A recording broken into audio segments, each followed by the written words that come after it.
Yeah, you say Clifton to people around Southwest Ohio. They assume University of Cincinnati area. He's over there. He's pretty close to a tornado warning there by Marion.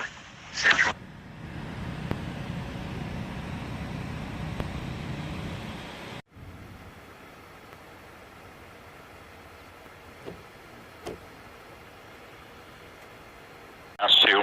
Otherwise.